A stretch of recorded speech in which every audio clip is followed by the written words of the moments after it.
बिहार।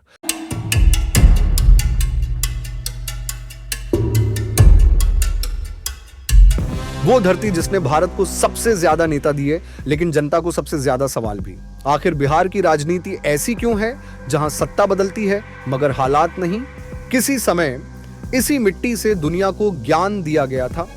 चाणक्य ने इसी धरती पर अर्थशास्त्र लिखा था और अशोक ने अहिंसा का संदेश दिया। लेकिन आज वही बिहार गरीबी, बेरोजगारी और भ्रष्टाचार का प्रतीक क्यों बन गया? यह कहानी सिर्फ एक राज्य की नहीं, यह कहानी है उस सोच की जहां वोट सिर्फ जाति और धर्म को देखकर दिया जाता है और सदियों से विकास चाहते हैं। बिहार का इतिहास हजारों साल पुराना है। मगध से मौर्य साम्राज्य तक यहाँ के लोगों ने दुनिया को दिखाया कि नेतृत्व क्या होता है।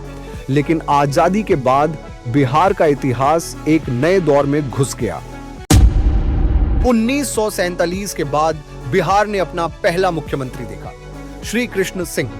उन्होंने औद्योगिकीकरण की नींव रखी, लेकिन राजनीति के परेशान पानी में वह नींव ज्यादा देर तक टिक नहीं सकी। श्री कृष्ण सिंह ने 15 अगस्त 1947 से 31 जनवरी 1961 तक कुल 13 साल 5 महीने बिहार पर शासन किया। फिर आए कर्पूरी ठाकुर, गरीब और पिछड़े लोगों के मसीहा। उन्होंने आरक्षण और सामाजिक न्याय के लिए आवाज उठाई, पर जाति राजनीति ने अपना पहला कदम रखा। कर्पूरी ठाकुर ने भी लगभग 2 साल 5 महीने बिहार पर शासन किया। 1989 एक नया दौर शुरू हुआ। लालू प्रसाद यादव आए और कहा, बिहार के गरीब को इज्जत मिलेगी, उनकी आवाज उठेगी। लालू यादव ने जाति बाधा तोड़ दी, गरीबों को एक पहचान दी, पर भ्रष्टाचार और कानून व्यवस्था का दौर भी शुरू हुआ। फसल तो उगी, लेकिन स्कूल और अस्पताल अनदेखे रहे। लालू यादव ने 10 मार्च 1990 से 25 जुलाई 1997 तक कुल 7 साल 4 महीने बिहार पर शासन किया। बाबा साहेब अंबेडकर ने संविधान लिखा, लेकिन बिहार में लालू यादव ने ही संविधान लागू किया। लालू यादव के शासनकाल में बिहार का भला हुआ जाति व्यवस्था को उन्होंने तोड़ा। समाज के सभी वर्ग को समान अधिकार दिलाया, दलित पिछड़ाओं को बोलने की आजादी दी। परंतु एक तरफ भ्रष्टाचार, गुंडागर्दी भी शुरू हुआ और इसका नाम दिया गया जंगल राज। लालू यादव पर कई आरोप लगे, जैसे चारा घोटाला, और कई आरोप शामिल है। इसके लिए जेल भी गए। अब बिहार में उनके बेटे तेजस्वी यादव संघर्ष कर रहे हैं और चुनाव लड़ रहे हैं। फिर 2005 में आया एक नया नाम, नीतीश कुमार, जो सुशासन बाबू के नाम से जाने जाते हैं। बिहार में सड़क बनी, बिजली आई, कई लोगों को लगा शायद अब बिहार बदल रहा है। लोगों की उम्मीद जगी। समय के साथ नीतीश कुमार भी बदल गए, कभी एनडीए, कभी महागठबंधन, फिर वापस एनडीए।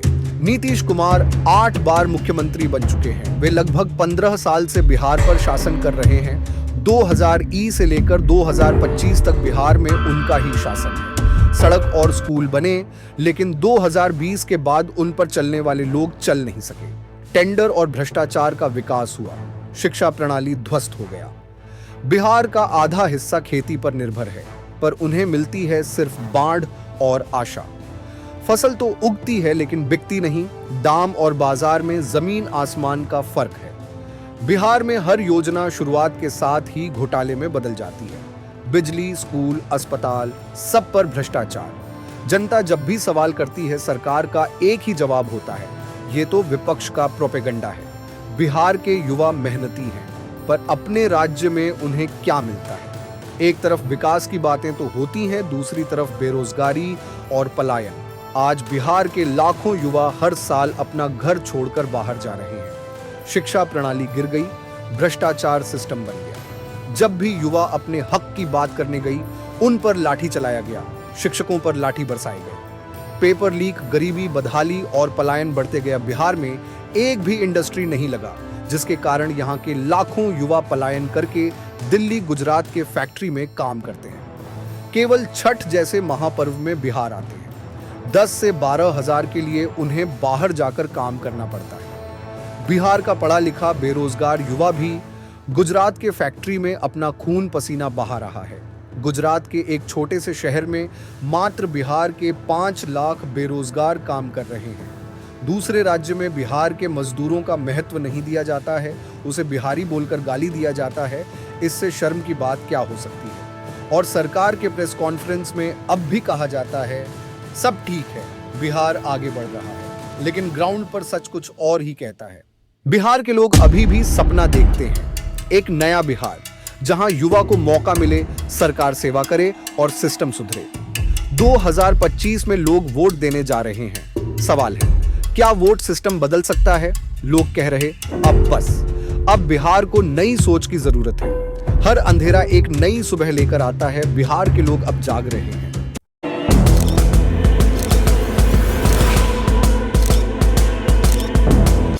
साल था 2022, जब लोग पूछ रहे थे कौन है या प्रशांत किशोर, जिसका बड़े बड़े नेताओं के साथ बैठना उठना हुआ करता था। उन्होंने 2015 के चुनाव में रणनीति बनाई और नीतीश कुमार को मुख्यमंत्री बनाया।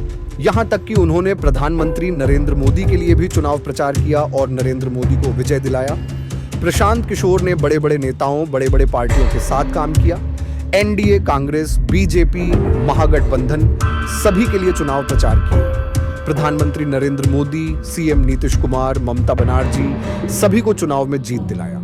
2019 में महाराष्ट्र चुनाव में जब पार्टी के लिए रणनीति बनाई और चुनाव प्रचार किया और पार्टी को विजय दिलाया, तो उस पार्टी के नेता ने उनसे बोला, इसके लिए आप क्या चाहते हैं? तब उन्होंने कहा, हमें पैसा वैसा मत दीजिए। महाराष्ट्र में जो भी बिहारी मजदूर काम करने के लिए आएगा, उन्हें बिहारी बोलकर उनसे मारपीट मत कीजिएगा।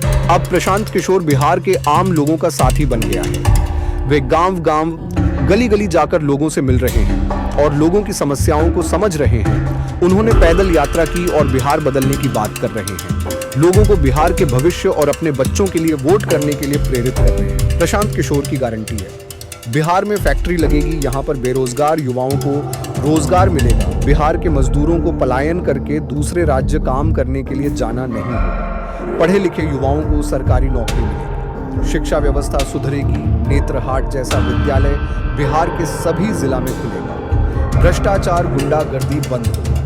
प्रशांत किशोर ने एक पार्टी बनाई है, उसका नाम है जन स्वराज, यानी जनता का सुंदर राज, जिसमें जनता ही मालिक होगा, न कि नेता और विधायक। जन स्वराज ने 2025 में जितने भी उम्मीदवार मैदान में उतारे हैं, सभी साफ सुथरे, छवि और पढ़े लिखे व्यक्ति हैं और राजनीतिक समझ रखने वाले उम्मीदवार हैं। सभी का समाज में प्रतिष्ठा है और समाज में एक अलग पहचान रखने वाले लोग हैं। मैं आपको कुछ उम्मीदवारों से परिचय करता हूं। पहला, केसी सिन्हा, जो कि एक गणितज्ञ है।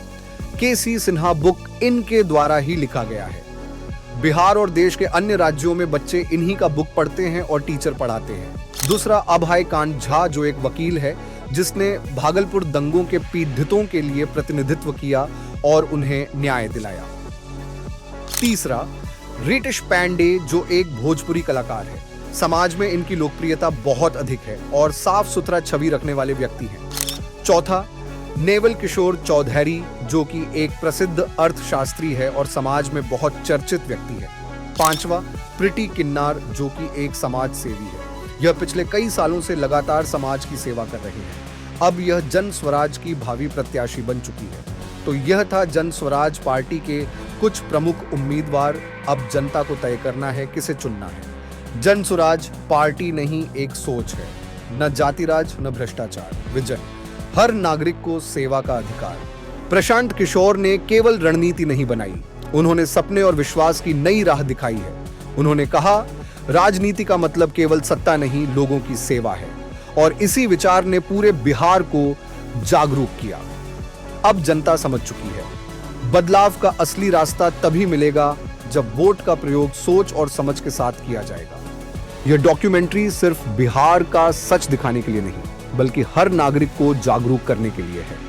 अब समय है अपने अधिकार का प्रयोग करने का, अपने भविष्य को अपने हाथ में लेने का। बिहार फिर से उठेगा। यह बदलाव सिर्फ सरकार से नहीं, बल्कि हम सभी की जागरूकता, हमारे प्रयास और हमारी सोच से आएगा। अब सिर्फ बात नहीं, अब कार्रवाई का समय है। वोट सोच समझ कर दें, अपने बच्चों के भविष्य के लिए दें और बिहार बदलने के लिए वोट करें, ना कि जाति और धर्म देखकर। बिहार की राजनीति पर हमारा यह बायोग्राफी वीडियो आपको कैसा लगा, लाइक और कमेंट करके बताएं। अगर यह वीडियो आपको अच्छा लगा हो तो अपने दोस्तों और अपने परिवार के सदस्यों को जरूर शेयर करें ताकि उनकी भी आंखें खुले और 2025 में वे एक अच्छे नेता को चुने। और अभी तक हमारे चैनल को सब्सक्राइब नहीं किए हैं तो कृपया हमारे चैनल को सब्सक्राइब कर ले ताकि ऐसा ही नेक्स्ट वीडियो आपके लिए लाता रहूं। धन्यवाद।